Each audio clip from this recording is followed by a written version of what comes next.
This is Stonkington. I wanted to get a video going to recap some trades that helped make me and a couple other members in the Roadhouse some money using Blackbox Stocks from this past week. None of this information in this video would be a buy or sell recommendation. I just saw, Mel and Charlie had a Blackbox Stocks crash course going on YouTube, and I liked that idea, so I just kind of wanted to break down some of the setups and trades that worked out from this past week using Blackbox.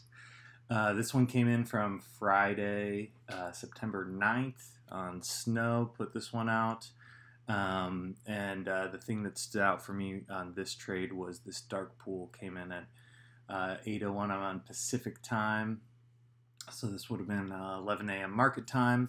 And so it was decent volume, 4.25% daily average volume, sitting in this dark pool. So just as a reminder on dark pool, just a line we add to the chart and watch to see if it works as support and resistance. I'm always looking for, I like seeing, a higher percentage can maybe give a bigger hint. If I'm seeing some of these dark pools that come in at like 0.7%, I might not even add that to the chart, but seeing higher percent of daily volume, those are ones that'll catch my eye. I specifically focused on snow, but one of my buddies over on Discord, Sun, he's really good about tracking these dark pools.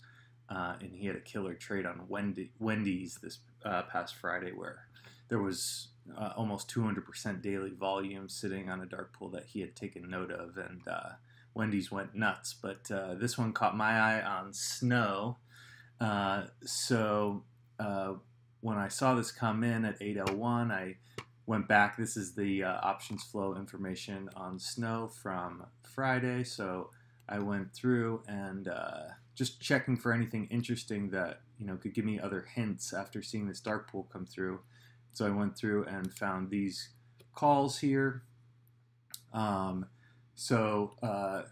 just a reminder, how my filters I've mentioned in previous videos. This is how I'm always watching the flow, and when I'm reading it in the Roadhouse, these are the filters that I use. Same as 7-star Mike. So when I saw the dark pool come in at 8 a.m., I saw these lines of flow. This hadn't come in yet because this was only at 8:01. But if we take a look at 7-star Mike's checklist, we're looking for time frame. So the first 10 minutes the market was open, they hit this line repeatedly. Same strike, the 200, same expiration. September 16th, contract price did move up, ask or above ask, so we had that, and we had sweeps as well, but we're looking for multi-million-dollar flow, and this was not it. So we did have the millions of dollars in the dark pool though, which was kind of what caught my attention, but flow-wise, this is not anything too amazing, but we have this 183.50 line, so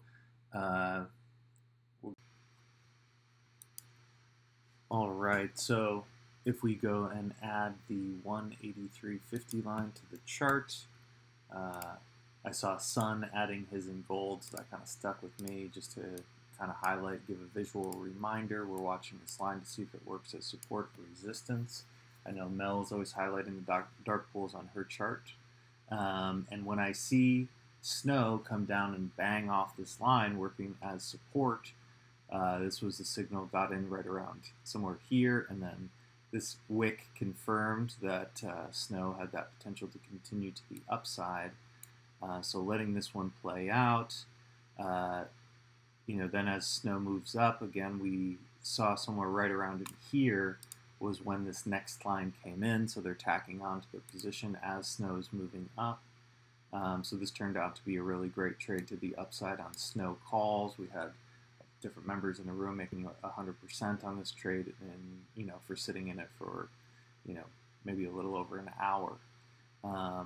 So the other piece that was interesting on this Snow setup was using Fibonacci. So I like to use Fibonacci to get additional ideas for potential areas of support or resistance. And I mentioned before that I am a scalper. I have other things that could come up during the day, work, meetings. So I like to get in and get out and walk away knowing I locked in my gains.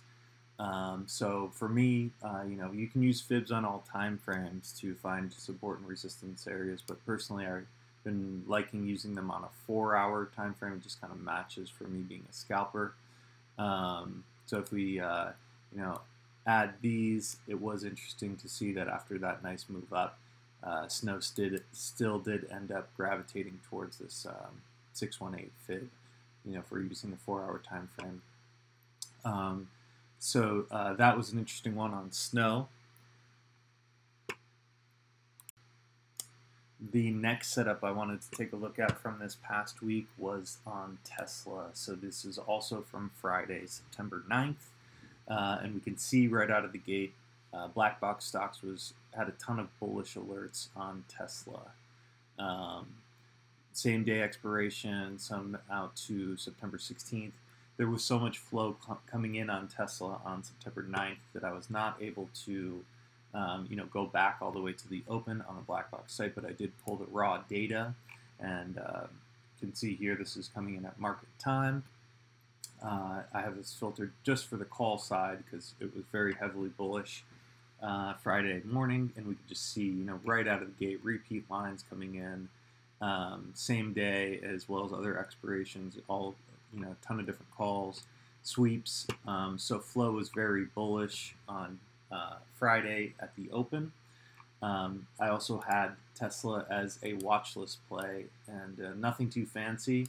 We did gap up, so I created new triggers, put those out on Twitter and Discord.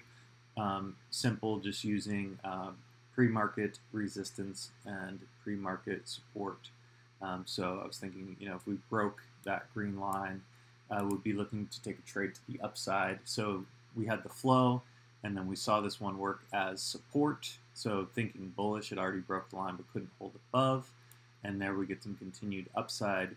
The other thing I'm always looking for, I've mentioned in previous videos, is these different patterns. I have, just kind of learning from Kang, always listening in. He's looking for these different setups. And I've had success kind of watching for these patterns, and we can see here a little flag starting to build out on Tesla. So we had the resistance break, we had the options flow, and then we had a technical chart setup that broke to the upside. And what was interesting too, we were talking with Hells and Bender during the day. Hells gave us the heads up on this one. With this option flow, we could see Tesla go up and put in another flag, and see even maybe some more upside. So we can see this one build out again. So between the options flow, the pre-market resistance break as a watch list play, and then multiple chart patterns, just had Tesla kind of with a really nice trade to the upside. Volume did start to dry up here, but this one worked out well for a call side trade on Tesla from September 9th. And then the last one that I wanted to highlight was on Boeing. I was at work or in a meeting or something when this one came in, so I was not able to put it out on voice. But this one was from Wednesday, kind of similar to Snow. Decent dark pool volume came in during the day, so it caught my attention. And because this is in historical mode, I did go back and pull the raw data so we could see the timestamp. This is market time, so came in at 12:54 p.m., which for me in California would be 9 a.m. So this line was at 153.4, so we could go ahead and add that to the chart. And again, just like Snow, just going to be watching to see if a line of dark pool works as support or resistance. And here on Boeing, it just popped it immediately and then didn't even come all the way back down to recheck. So I'm thinking this is going to be a move to the upside, and whether it was commons or call options, this one worked out really nice on Boeing with just using Blackbox Stocks and this dark pool that came in to help give that directional signal. So those were just a couple trades that worked out well using Blackbox this past week, and I'll be looking for some setups for this next week. Thanks for watching.